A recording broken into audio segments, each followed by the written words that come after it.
Hello dear students, welcome to the online platform of DS science academy. Dear students, आप सबका Manish Mangal DS science academy के platform पर हार्दिक स्वागत करता है।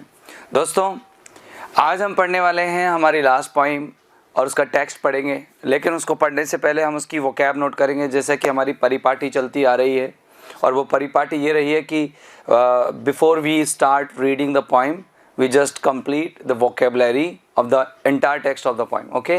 हम पूरा जो टेक्स्ट होता है उसकी हम वोकेबलरी को क्या करते हैं, नोट कर देते हैं। इससे हम जब पढ़ते हैं तो बीच बीच में इम्पेडिमेंट नहीं मिलता, रुकावट नहीं मिलती और हम बिना किसी रुकावट के पढ़ते रहते हैं। तो दोस्तों, आज जिस पोइम को पढ़ रहे हैं बहुत स्वीट सी छोटी सी पोइम है और एक महिला पर हो रहे मेल डोमिनेंसी के बारे में बताते हैं कि भाई किस तरीके से पुरुष प्रधान समाज में महिलाओं की स्थिति होती है और महिलाएं किस तरह के डिजायर्स रखती हैं, किस तरह का मतलब एटमॉस्फेयर अपने चारों तरफ चाहती हैं। तो वो यहाँ पर क्लियर डिक्टेट होता है।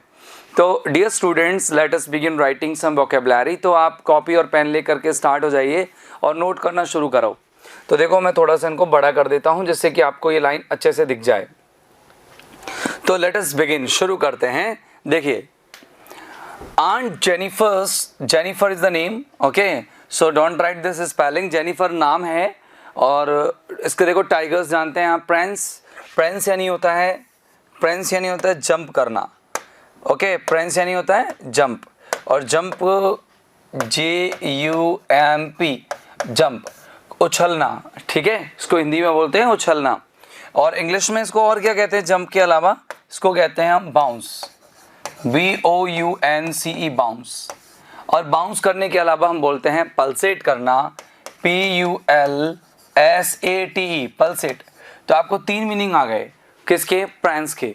प्रेंस के 3 मीनिंग आ गए, उछल कूद करने के 3 मीनिंग आ गए। एक तो जंप आपको ऑलरेडी आता था, एक पल्सेट करना और आ गया और एक प्रेंस आप नया सीख ही गए और बाउंस आपको ऑलरेडी आता ही है।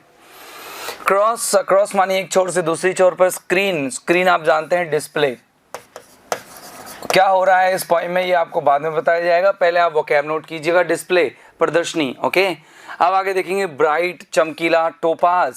टोपाज एक पत्थर होता है और उस पत्थर का नाम होता है हिंदी में पुखराज। ये पत्थर का नाम होता है, चमकीला पत्थर होता है। डैनिजन पीले कलर का होता है। डैनिजन यानी होते हैं निवासी। डैनिजन यानी क्या होता है बेटा? डैनिजन यानी क्या होता है? निवासी। और निवासी को हम इंग्लिश में बोलते हैं रेजिडेंट्स। ओके, रेजिडेंट्स हो गया। और रेजिडेंट्स के अलावा अपन बोलते हैं इसको ड्वेलर्स, DWELLERS। इसके अलावा बोलते हैं इनहैबिटेंट्स। ओके, ये हो गया अपना निवासी। अब देखेंगे of world of green. World of green का यहाँ मतलब होता है forest. Okay, world of green का मतलब यहाँ पर क्या है दोस्तों? फॉरेस्ट है। फॉरेस्ट, ग्रीन फॉरेस्ट जानते हैं, जंगल भी कह सकते हैं आप। They do not fear the man। Fear मानी देखो, फियर यहाँ पर आपको होता है, वैसे आप नॉर्मली जानते आए हो फियर एक नाउन के रूप में आप लोगों ने पढ़ा है, राइट? फियर को आपने किस रूप में पढ़ा है? नाउन के रूप में। लेकिन यहाँ वर्ब है और इसका मतलब होता है गेट अफ्रेड, डरना। गेट अफ्रेड, डरना। गेट अफ्रेड, डरना, कि वो डरते नहीं हैं। ठीक है ना? बीनीथ यानी जानते हैं बीनीथ का मतलब क्या होता है? बीनीथ का मतलब होता है के नीचे, अंडर। लेकिन डिफरेंस है अंडर और बीनीथ में, लेकिन हाँ हम समझने के लिए सेंस यूज कर सकते हैं अंडर। द पेस यहाँ पर वर्ब है और पेस का मतलब होता है चलना। वॉक्स। और जब बाघ चलता है तो उसको बॉक्स नहीं कहते, स्टॉक कहते हैं। Stock, STALK। यहाँ पर क्या नहीं आएगा? बॉक्स नहीं आएगा, वॉक आएगा, क्योंकि दे हैं मतलब बहुवचन है, प्लूरल है सब्जेक्ट, इसलिए यहाँ पर वॉक आएगा, स्टॉक आएगा। स्लीक यानी जानते हैं आप? स्लीक का मतलब होता है चमकीला। ओके, स्लीक यानी क्या होता है दोस्तों? चमकीला। मैं इसमें चेंज कर लेता हूँ। हाँ, ये देखो, स्लीक, SLEEK। स्लीक का मतलब होता है चमकीला। और यहाँ पर होगा ब्रिलियंट, BRILLIANT, ब्रिलियंट, शाइनिंग। ठीक है ना? शिवलरिक का मतलब देखो, इसको चिवलरिक नहीं बोलते, इसको शिवलरिक बोलते हैं और इसका मतलब होता है बहादुरी भरी या भरा, कुछ भी लिख सकते हैं। Gallantry, GALLANTRY। Okay, GALLANTRY, gallantry कह दो, ठीक है ना। गैलेंट्री के अलावा और क्या बोल सकते हैं इसको, गैलेंट्री, GALLANTRY,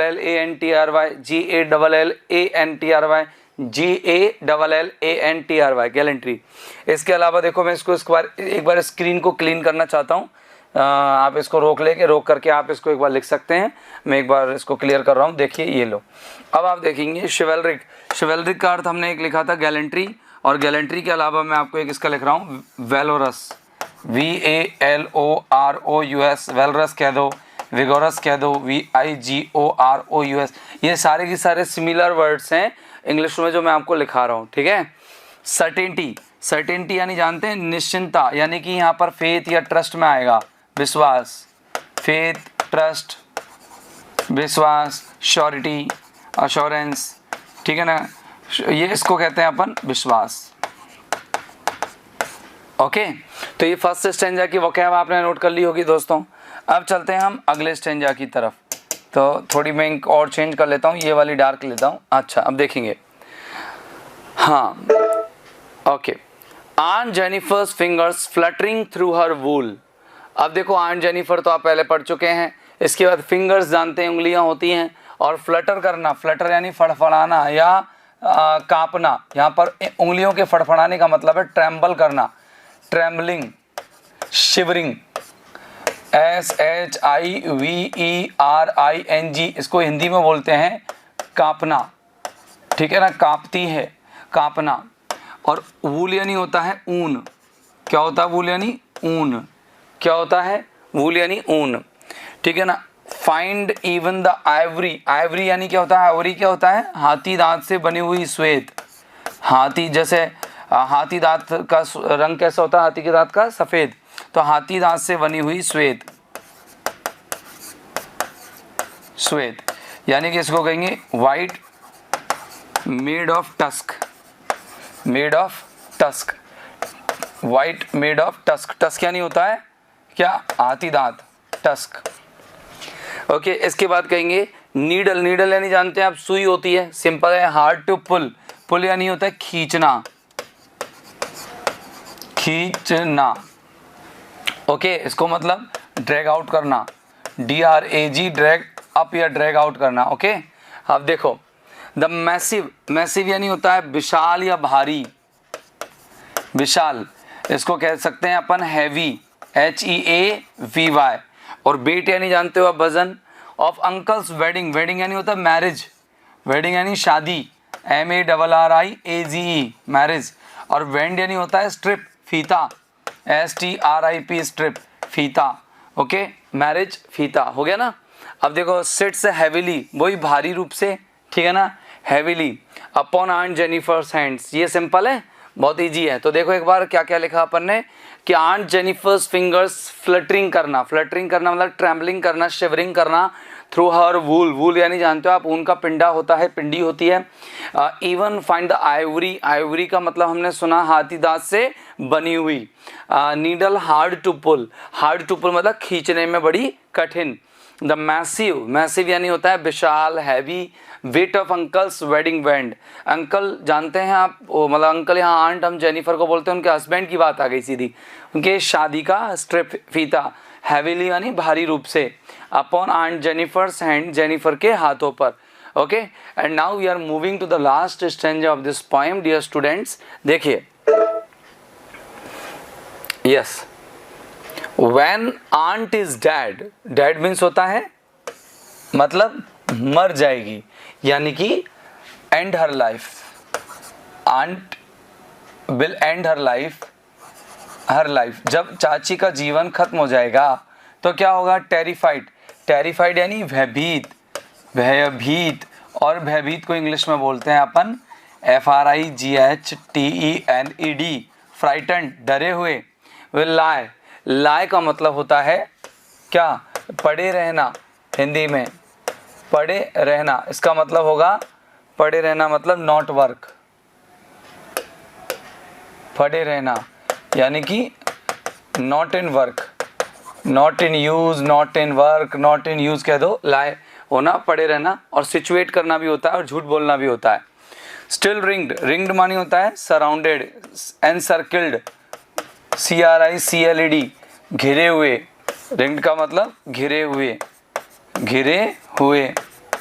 ओके, ऑर्डिल्स यानी क्या होती है बेटा? ऑर्डिल्स माने होते हैं टेस्ट्स, परीक्षा, परख, परख। इसको अंग्रेजी में कहते हैं अपन टेस्ट को एग्जामिनेशन, राइट? सब जानते हैं ना, एग्जामिनेशन कहते हैं इसको। और एग्जामिनेशन के बाद क्या बोलते हैं इसके अलावा? अपन एग्जामिनेशन के अलावा बताओ अपन क्या बोलते हैं? आपको तो आता नहीं होगा। देखो, असे, ASSAY, असे यानी भी होता है परीक्षा लेना, परख लेना।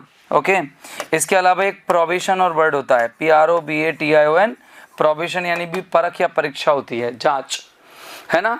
अब देखो, शी वॉज मास्टर्ड, मास्टर्ड का मतलब होता है एमिनेंट, स्किल्ड, एमिनेंट, कुशल, कुशल कह सकते हैं अपन इसको। और एक और वर्ड है SKILLED, स्किल्ड, ठीक है ना, हो गया ना, स्किल्ड, एमिनेंट, क्लियर है ना।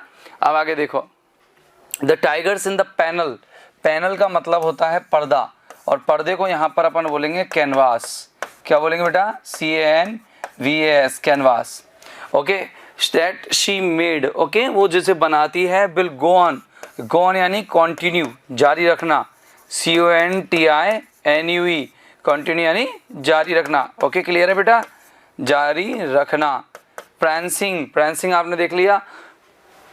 प्राउड, प्राउड यानी अभिमान से भरा हुआ, मतलब ईगोइस्टिक, ईगोइस्टिक, अभिमान से भरा हुआ।